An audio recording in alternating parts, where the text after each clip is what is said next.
अमावस्या के दिन आपको लगता है कि हमारे पूर्वजों का उद्धार नहीं हुआ, हमारे पूर्वजों का कल्याण नहीं हुआ, कहीं अधोगति में कोई चला गया है, उसका बस एक बार, रोज नहीं जरूरत है, प्रतिदिन जरूरत ही नहीं, महीने में एक बार अगर अमावस्या के दिन भी आपने चंदन के थोड़ा सा चंदन अगर मेरे देवाधिदेव महादेव को 7 स्थान पर समर्पित किया है। अशोक यहाँ पर वर्णन कर रही है, मैना, धन्य और कला की कथा कर रही है। तीनों ने सनकादि ऋषियों से मांगा। चंदन भगवान को अति प्रिय होता है और चंदन ही एक ऐसा होता है जो पितरों को भी प्रिय होता है, जिसका स्पर्श मात्र लगने से पूर्वजों का कल्याण हो जाता है। वो चंदन का 7 स्थान शिवलिंग के बताए हैं, जहां पर भूल से भी अगर कोई चंदन की उंगलियां लगा देता है, 7 स्थान ऐसे हैं जहां चंदन की मात्र उंगलियां लगा देने से ही शिव पितृलोक के पितरों को मुक्ति प्रदान करके वैकुंठ लोक का निवास दे गए। 7 स्थान, और वो 7 स्थान जो चंदन के बताए गए हैं। पहला, भगवान देवाधिदेव महादेव के शिवलिंग पर चंदन का लेपन। समझ लेना जरा बहुत अच्छे से। आपको लगता है स्वप्न में कोई मुर्दे दिख रहे हैं, या कोई जल रहा है, या कोई मर रहा है, या कोई चला गया है, ऐसा भय लगता है। बच्चों को मानी भेजूंगी ऐसा हो जाएगा, पति को मानी भेजूंगी ऐसा हो जाएगा, कोई हमारे कोई गलत तो नहीं कर रहा है, आपको लगता है। 7 स्थान चंदन के बताएं महाराज। पहला शिवलिंग, दूसरा जहां गणेश जी का स्थान है, मालूम है ना सबको, जम के बोलो जरा, मालूम है ना सबको, जहां गणेश जी का स्थान है वहां अलग से गणेश जी बैठे, वहां नहीं। शिवलिंग में जलाधारी के ठीक सामने राइट में गणेश, लेफ्ट में कार्तिकेय, बीच में अशोक सुंदरी। तो पहला चंदन बाबा के शिवलिंग पर, दूसरा गणेश जी पर चंदन की उंगली, तीसरा षडानंद कार्तिकेय पर चंदन की उंगली, चौथा अशोक सुंदरी पर चंदन की उंगली, पांचवा जलाधारी पर चंदन की उंगली, छठा जो शिवलिंग का जल बह रहा है इसके ठीक विपरीत की ओर चंदन की उंगली, और 7वां चंदन नंदी के मस्तक के ऊपर जो 2 सींग लगे रहते हैं उस पर चंदन की उंगली। ये कब लगाई जाती है? या तो अमावस्या के दिन आपको लगता है कि हमारे पूर्वजों का उद्धार नहीं हुआ, हमारे पूर्वजों का कल्याण नहीं हुआ, कहीं अधोगति में कोई चला गया है, उसका बस एक बार, रोज नहीं जरूरत है, प्रतिदिन जरूरत ही नहीं, महीने में एक बार अगर अमावस्या के दिन भी आपने चंदन के थोड़ा सा चंदन अगर मेरे देवाधिदेव महादेव को 7 स्थान पर समर्पित किया है। अशोक यहाँ पर वर्णन कर रही है, मैना, धन्य और कला की कथा कर रही है। तीनों ने सनकादि ऋषियों से मांगा। चंदन भगवान को अति प्रिय होता है और चंदन ही एक ऐसा होता है जो पितरों को भी प्रिय होता है, जिसका स्पर्श मात्र लगने से पूर्वजों का कल्याण हो जाता है।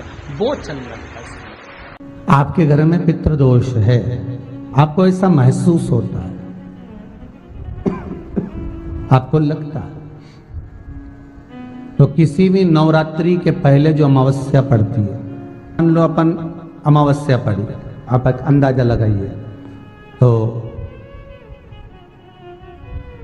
जिस दिन अमावस्या रहे उस दिन चावल की कटोरी में एक कपूर का टुकड़ा रख दीजिए महाराज, छोटा सा, और कपूर का टुकड़ा रखकर उस कपूर को दरवाजे के बाहर कटोरी में ही, चावल रखी हुई कटोरी में ही उसको पितरों का स्मरण कर कर जला दीजिए।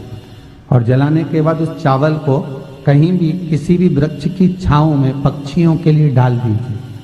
शिव महापुराण की कथा कहती है, अगर मान लो पितृ आपको कष्ट दे रहे हैं, पितृ आपको तकलीफ दे रहे हैं, कोई काम नहीं होने दे रहे हैं, या कहीं आपको ऐसा लगता है कि पितरों का दोष है, तो वो पितृ दोष देवी अब ये जो आप करेंगे ये कब कर रहे हैं? अमावस्या के दिन आप उसको रख रहे हैं। अमावस्या के दिन उसको रखकर रात भर आपने रखा कपूर के साथ में, सुबह एकम पड़ गई, नवरात्रि लग गई, उसी दिन उसको जलाकर आपने पटक दिया।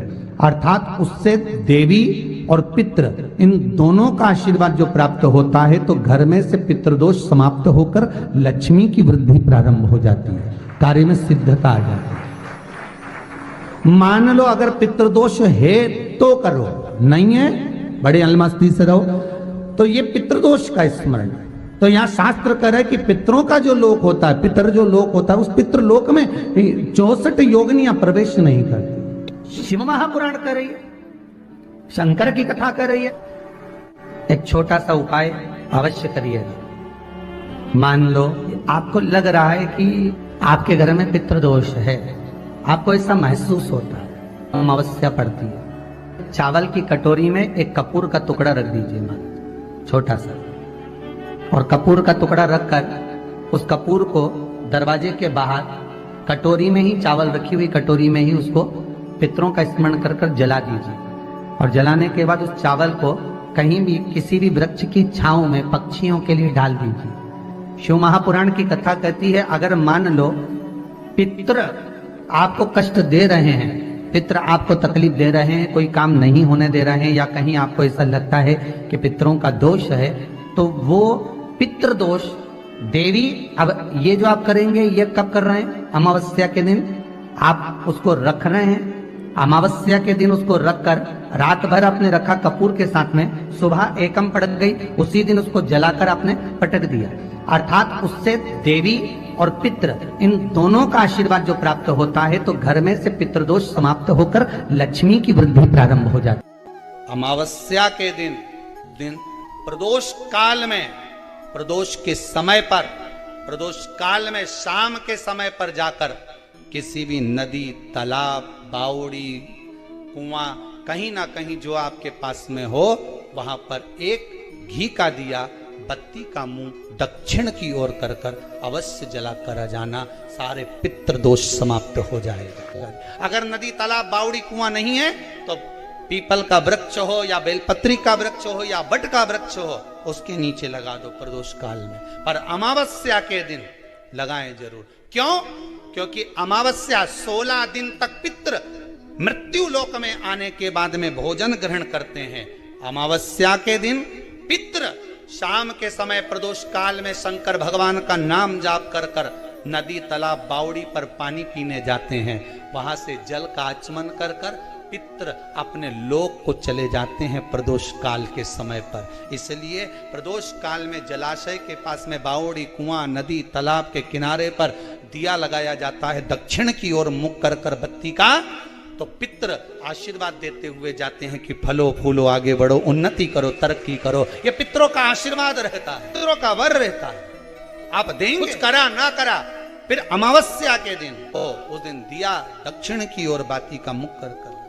7 स्थान ऐसे हैं जहां चंदन की मात्र उंगलियां लगा देने से ही शिव पितृलोक के पितरों को मुक्ति प्रदान करके वैकुंठ लोक का निवास दे रहे। 7 स्थान, और वो 7 स्थान जो चंदन के बताए गए, पहला भगवान देवाधिदेव महादेव के शिवलिंग पर चंदन का लेपन। समझ लेना जरा बहुत अच्छे से। आपको लगता है स्वप्न में कोई मुर्दे दिख रहे हैं, या कोई जल रहा है, या कोई मर रहा है, या कोई चला गया है, ऐसा भय लगता है, बच्चों को मानी भेजूंगी ऐसा हो जाएगा। जिनके यहाँ पितृदोष होता है, काल सर्प दोष होता है, वास्तु दोष होता है, उनको ज्यादा कुछ नहीं करना होना। महाराज एक बेल का फल लीजिए, उसके अंदर का जो गुर्दा होता है, अंदर का जो भाग होता है, उसको निकाल लीजिए, और उस बेल के फल में आटा सेक कर उसमें शक्कर मिलाकर उसको उसके अंदर भरें। अमावस्या के दिन सुबह 10 बजे से पहले उसको अपने घर में घुमाने के बाद में जिसको काल सर्प दोष बताया है, पितृदोष बताया है, या वास्तु दोष का स्मरण बताया है, घर में सब दूर घुमाकर अपने परिवार का हाथ का स्पर्श कराकर पीपल के पेड़ के नीचे का खड्डा खोदकर उस बेलपत्र के उस फल को दाब दीजिए। महाराज केवल एक अमावस्या करना रहता है, पितरों के दोष से मुक्ति मिलती है और हमारे घर के कार्य सफल होना प्रारंभ हो जाता है। पति को मानी भेजूंगी ऐसा हो जाएगा, कोई हमारे कोई गलत तो नहीं कर रहा है। आपको लगता है 7 स्थान चंदन के बताएं, बाबा के शिवलिंग पर, दूसरा गणेश जी पर चंदन की उंगली, तीसरा षडानंद कार्तिकेय पर चंदन की उंगली, चौथा अशोक सुंदरी पर चंदन की उंगली, पांचवा जलाधारी पर चंदन की उंगली, छठा जो शिवलिंग का जल बह रहा है इसके ठीक विपरीत की ओर चंदन की उंगली, और 7वां चंदन नंदी के मस्तक के ऊपर जो 2 सींग लगे रहते हैं उस